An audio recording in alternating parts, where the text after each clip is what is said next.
आप सभी को नमस्कार। सार्थक government job point YouTube channel आप सभी लोगों का हार्दिक स्वागत करता है। यदि आप इस चैनल पर नए हैं तो चैनल को सब्सक्राइब करें, वीडियो को लाइक करें और बेल आइकन दबा कर रखेंगे तो आपको नोटिफिकेशन मिल जाएगा और आप उसे शेयर कर सकेंगे। सार्थक government job point YouTube channel पे जितने भी विद्यार्थी जुड़े हुए हैं उन सभी विद्यार्थियों से मैंने एक रिक्वेस्ट की थी।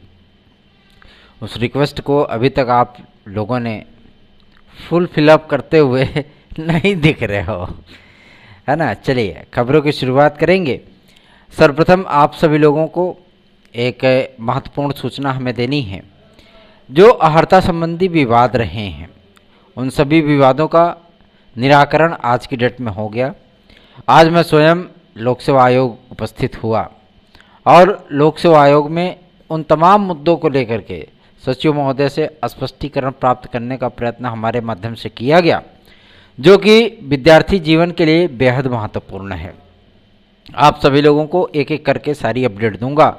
उसके पहले यदि आप लोग TET CTET, super TET, TGT, PGT, LT, JIC, UP constable, खंड शिक्षा अधिकारी, प्रारंभिक अर्हता परीक्षा पेट सहित, चूँकि अब पेट का पेपर होने चल रहा है तो यूपी SSSC के माध्यम से जितने भी एग्ज़ाम होने हैं या जिनके भी वैकेंसियाँ आनी हैं, आप चाहें तो उसके नोट्स आदि हमसे प्राप्त कर सकते हैं 9721411385 इस व्हाट्सएप नंबर पर। चलिए खबरों की शुरुआत करेंगे और आप सभी लोगों को सारी अपडेट देंगे। पहला चीज़ ये कि आखिर एलटी ग्रेड और जेआईसी प्रवक्ता के अध्याचन आने से लेकर के अहर्ताओं के विवाद तक ये मामला कब तक चलेगा और 11 महीने से पड़ी हुई एलटी ग्रेड की अध्याचन कब विज्ञापित होंगे, कब उनके आवेदन मांगे जाएंगे। इस पे जिन तथ्यों को लेकर के सचिव महोदय ने स्पष्टीकरण दिया है, उन्होंने स्पष्ट कर दिया है कि जैसे ही नियुक्ति की प्रक्रिया को समाप्त किया जाता है और कला में बीएड की डिग्री को अनिवार्य करने की जो है अभिलाषा, इच्छा आप कह सकते हैं, शासन की भी है और चूँकि एनसीटी का ऐसा कोई आदेश भी है, ठीक है। और साथ ही साथ राजकीय विद्यालयों में शिक्षकों की नियमावली भी यही कहती है। तो कला विद्यार्थी चूँकि भाई वो टीजीटी से परिचित थे और टीजीटी को उन्होंने काफ़ी फॉलोअप भी किया है, तो जाहिर सी बात है उन सारी चीज़ों को लेकर के वो उसमें आवेदन भी कर दिया और उनका सिलेक्शन भी हो गया। अब उनकी नियुक्ति के पेच अटक गया। जब उनका वेरिफिकेशन करने के बारी आए तो इंटरमीडिएट से, प्राविधिक कला से इंटरमीडिएट करने वाले विद्यार्थी, टेक्निकल फाइन वाले विद्यार्थी, साथ ही साथ बीएफए वाले विद्यार्थी नॉन बीएड की कैटेगरी में सम्मिलित हो गए और उसके बाद उनकी नियुक्ति के रास्ते जो है वो लटक गए, है ना। और उनकी फाइलें जो है मतलब डंप कर दी गई कि वो किसी मतलब का है नहीं। काफ़ी प्रयत्नों के बाद, काफ़ी प्रयासों के बाद, अपर सचिव राजकीय से मिलने के बाद, सचिव राजकीय से मिलने के बाद, तमाम चीज़ें करने के बाद आप लोगों की प्रक्रिया को स्टार्ट कराया जा सका है।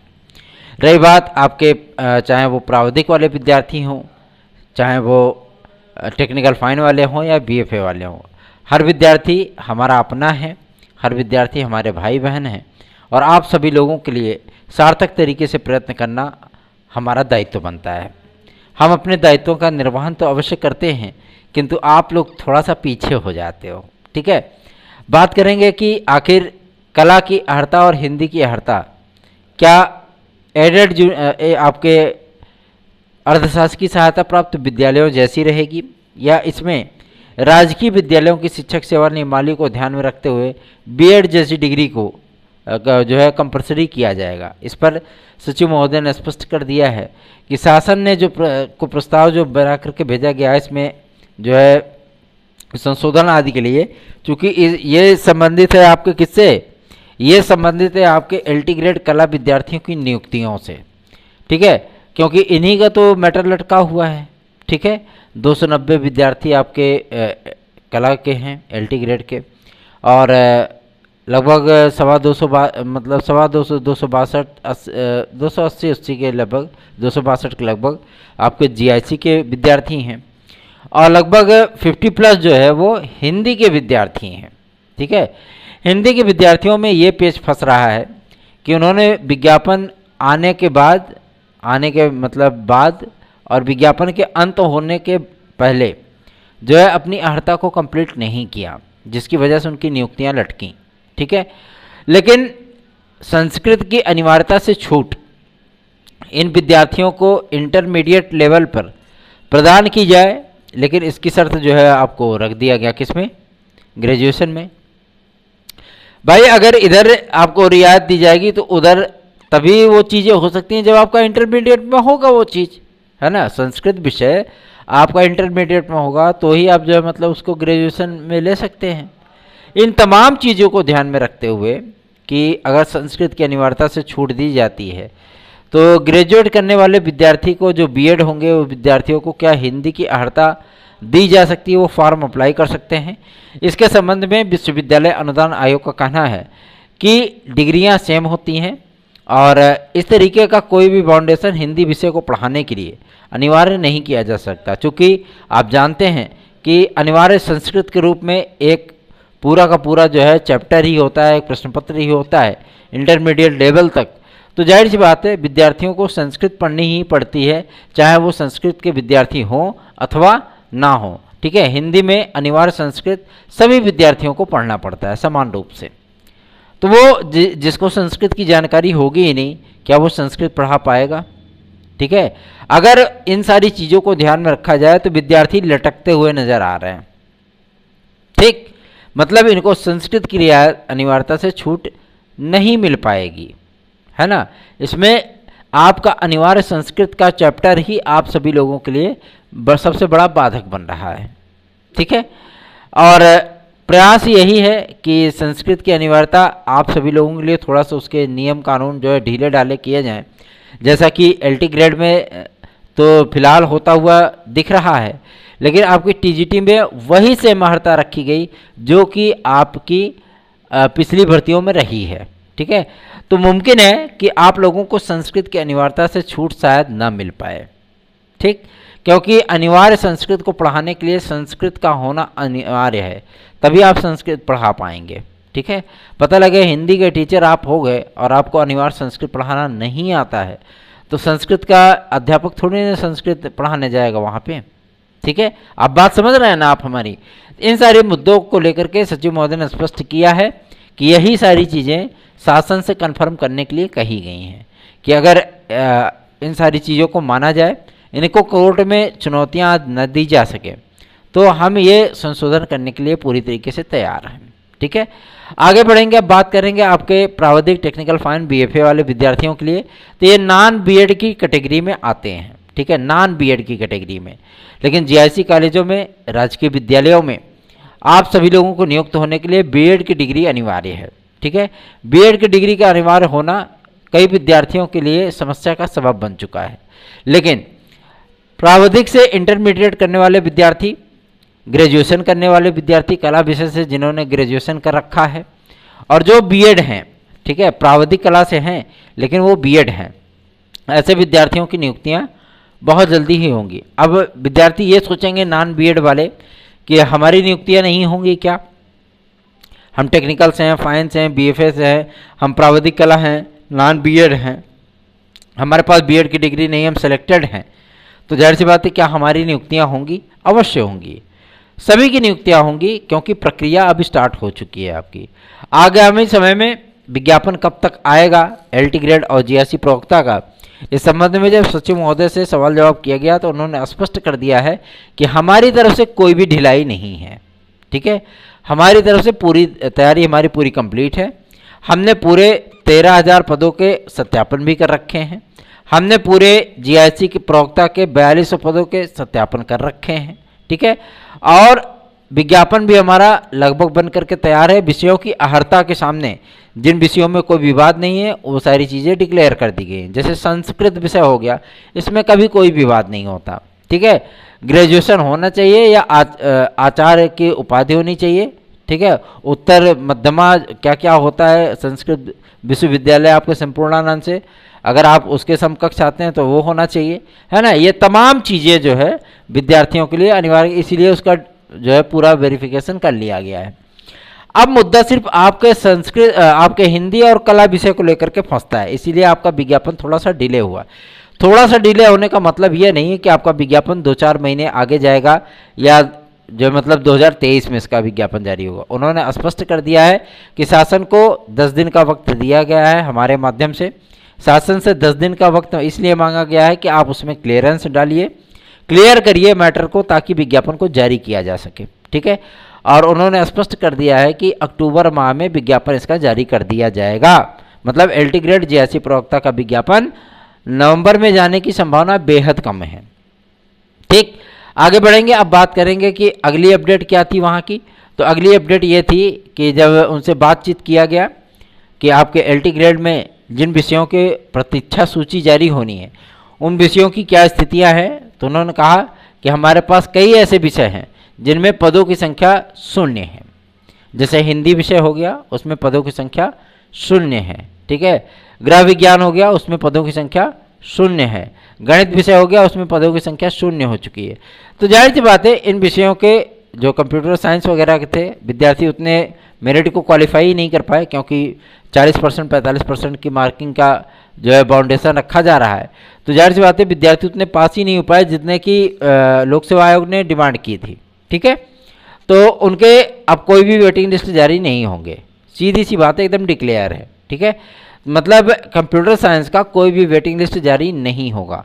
और एलटी ग्रेड और जेएससी प्रवक्ता के विज्ञापन आपके अक्टूबर में आएंगे, नवंबर में उसका आवेदन होगा और दिसंबर में के लास्ट तक आपकी परीक्षा भी हो सकती है। मतलब लोक सेवा आयोग आपको केवल 35 डेज 35 दिन का वक्त देगा तैयारी करने के लिए। इस भर्ती को फास्ट ट्रैक पर रखा जाएगा। 6 महीने का समय शासन के माध्यम से जो है लोक सेवा आयोग को प्रदान किया गया है एलटी ग्रेड और जेएससी प्रवक्ता को फाइनल कराने के लिए। उसके साथ साथ आप सभी लोगों की मध्यम गति से जो है डायट प्रवक्ता की भी वैकेंसी चलेगी और डायट प्रवक्ता के पदों का वेरिफिकेशन आज की डेट में पूरी तरीके से कंप्लीट कर दिया जाएगा।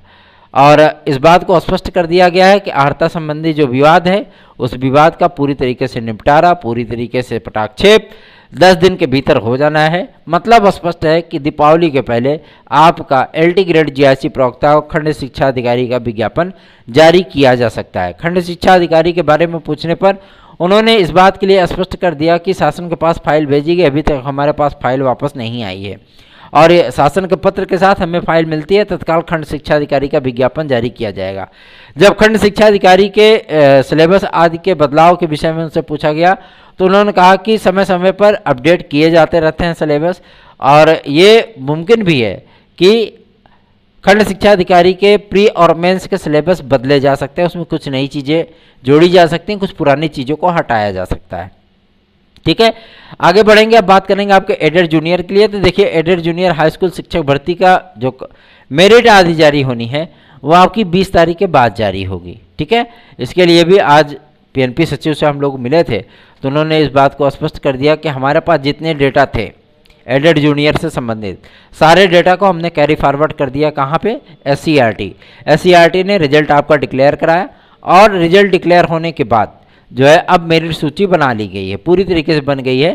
शासन को मंजूरी के लिए प्रस्ताव भेजा गया है कि इसकी काउंसलिंग आदि को कंप्लीट किया जाए। ठीक है, तो आप सभी लोगों को ज़्यादा से ज़्यादा 9-10 दिन का और इंतज़ार करना है, प्रयास किया जा रहा है। तो जाहिर सी बात है उसका परिणाम आप सभी लोगों को अवश्य ही दिखेगा। जैसे रिजल्ट में आप सभी लोगों को उसका परिणाम दिखा था वैसे ही आप सभी लोगों को काउंसलिंग आदि के कार्यक्रम को जारी कराने में भी हमारा सहयोग दिखेगा, निश्चिंत रहें इसके लिए। आगे बढ़ेंगे। अब बात करेंगे आपके टीजीटी पीजीटी के लिए। देखिए माध्यमिक शिक्षा सेवा चयन बोर्ड के बहाल होने का इनपुट मिल चुका है। माध्यमिक शिक्षा सेवा चयन बोर्ड को बहाल करने के लिए शासन इस समय कार्य कर रहा है और आप सभी लोगों को दीपावली बाद, ठीक है, मतलब दीपावली बाद आप सभी लोगों को माध्यमिक शिक्षा सेवा चयन बोर्ड बहाल होता हुआ दिख जाएगा। उसके बाद आपकी प्रक्रिया स्टार्ट की जाएगी। फार्मों की स्कैनिंग लगातार की जा रही है, लगभग 4 लाख फार्म आपके स्कैन हो भी चुके हैं और जिन विद्यार्थियों के फार्म आदि रिजेक्ट हुए हैं मेजर फॉल्ट की वजह से ही उनका फिल्ट्रेशन हुआ है। ठीक है, आगे बढ़ेंगे। अब बात करेंगे आपके सबसे महत्वपूर्ण मुद्दे पर जो कि संबंधित है आपके सबसे बेहतरीन चीज़ के लिए कि विद्यार्थी इस बात को परेशान है कि टीजीटी का एग्ज़ाम इस साल होगा या नहीं होगा। मैं आप सभी लोगों को बता देना चाहता हूं टीजीटी का एग्ज़ाम इसी साल होगा। ठीक है, टीजीटी का एग्ज़ाम आपका दिसंबर लास्ट तक होने की प्रबल संभावना है, इसलिए आप लोग अपनी तैयारियों में कोई भी ढिलाई मत करिए, ठीक है। ढिलाई करेंगे तो उसका खामियाजा आपको ही भुगतना पड़ेगा। आगामी समय में कब वैकेंसी आएगी, कैसे होगा, क्या होगा, अभी इसके बारे में कोई कुछ नहीं कह सकता, क्योंकि अभी 2022 ही चल रहा है, अभी 2 महीने शेष हैं, ठीक है ना। ये अक्टूबर को छोड़ दिया जाए तो 2 महीने अभी आपके शेष हैं, लगभग आपका जो है 61 दिन शेष है। तो 61 दिन के लिए जाहिर सी बात है आप लोगों को अपनी तैयारियों को छोड़ करके इस उम्मीद में जीने का जो है अधिकार फिलहाल तो नहीं है। मैं समझता हूँ आप प्रतियोगी छात्र हैं तो इसका अधिकार आपको नहीं है कि आप इस वैकेंसी को इग्नोर कर सकते हैं, ठीक है। इग्नोर मत करिए, लड़िए और अपने अधिकारों का इस्तेमाल करते हुए आप सभी लोग सफलता की बुलंदियों तक पहुंच सकते हैं। आगे बढ़ेंगे, अब बात करेंगे आपके सबसे महत्वपूर्ण मुद्दे पर, जो कि आज विद्यार्थी उस दिन गए थे हो हल्ला करने के लिए। माध्यमिक शिक्षा सेवा चयन बोर्ड सचिव महोदया ने स्पष्ट कर दिया था कि भैया ऐसी बात है, हमारे पास जो है मतलब आकर के आप लोग हो हल्ला मत करिए, ठीक है। जब हमें शासन की तरफ से कुछ निर्देश मिलेगा तब हम उस क्षेत्र के लिए कार्य कर सकेंगे। विद्यार्थी इस बात को लेकर के परेशान है कि हमें 2021 की वेटिंग लिस्ट हमारी फाइनल की जाए। 2021 की कई विषयों की वेटिंग लिस्ट फाइनल भी हुई है, ठीक है। और विद्यार्थी इस बात के लिए चिंतित हैं कि क्या 2021 की टीजीटी पीजीटी की मेरिट लिस्ट में वेटिंग लिस्ट जो जारी हुई थी क्या वो फाइनल होगा। तो हाँ, बिल्कुल होगा, आप सभी लोग इसके लिए भी निश्चिंत रहें। आज सचिव महोदया से मुलाकात होने के बाद ये बातें एकदम स्पष्ट हो गई हैं कि माध्यमिक शिक्षा सेवा चयन बोर्ड के बहाल होने के बाद इन सारे केसेस पर, इन सारे मुद्दों पर विचार किया जाएगा। अब आगे बढ़ेंगे, अब बात करेंगे आपके सबसे महत्वपूर्ण मुद्दे यूपी टेट और सी टेट के लिए। देखिए, यूपी टेट और सी टेट का विज्ञापन आपका सुप्रीम कोर्ट के आदेशानुसार ही जारी किया जाएगा। जिस तरीके से इसमें उत्तर प्रदेश शासन की तैयारियां चल रही हैं, चूँकि आप जानते हैं आदरणीय पूर्व मुख्यमंत्री उत्तर प्रदेश श्री मुलायम सिंह यादव जी का देहावसान कल हुआ था और उनका आज अंतिम संस्कार है ना। अंतिम संस्कार में कई गणमान्य व्यक्ति, कई VVIPs, खुद मुख्यमंत्री श्री योगी आदित्यनाथ जी स्वयं सम्मिलित हुए हैं, इसलिए यह भी शोक का दिन है। लेकिन आप लोगों की प्रक्रियाएं अनवरत चलने वाली प्रक्रियाएं हैं, लगातार चलती रहेंगी। आप सभी विद्यार्थियों को नर्वस होने की आवश्यकता नहीं है। सार्थक government job point YouTube channel आप सभी लोगों के लिए प्रयत्न करना न तो छोड़ा है और ना ही आगे छोड़ेगा। हम प्रयत्न कर रहे हैं, आप सभी लोगों को इसका परिणाम बहुत जल्दी ही देखने के लिए मिलेगा।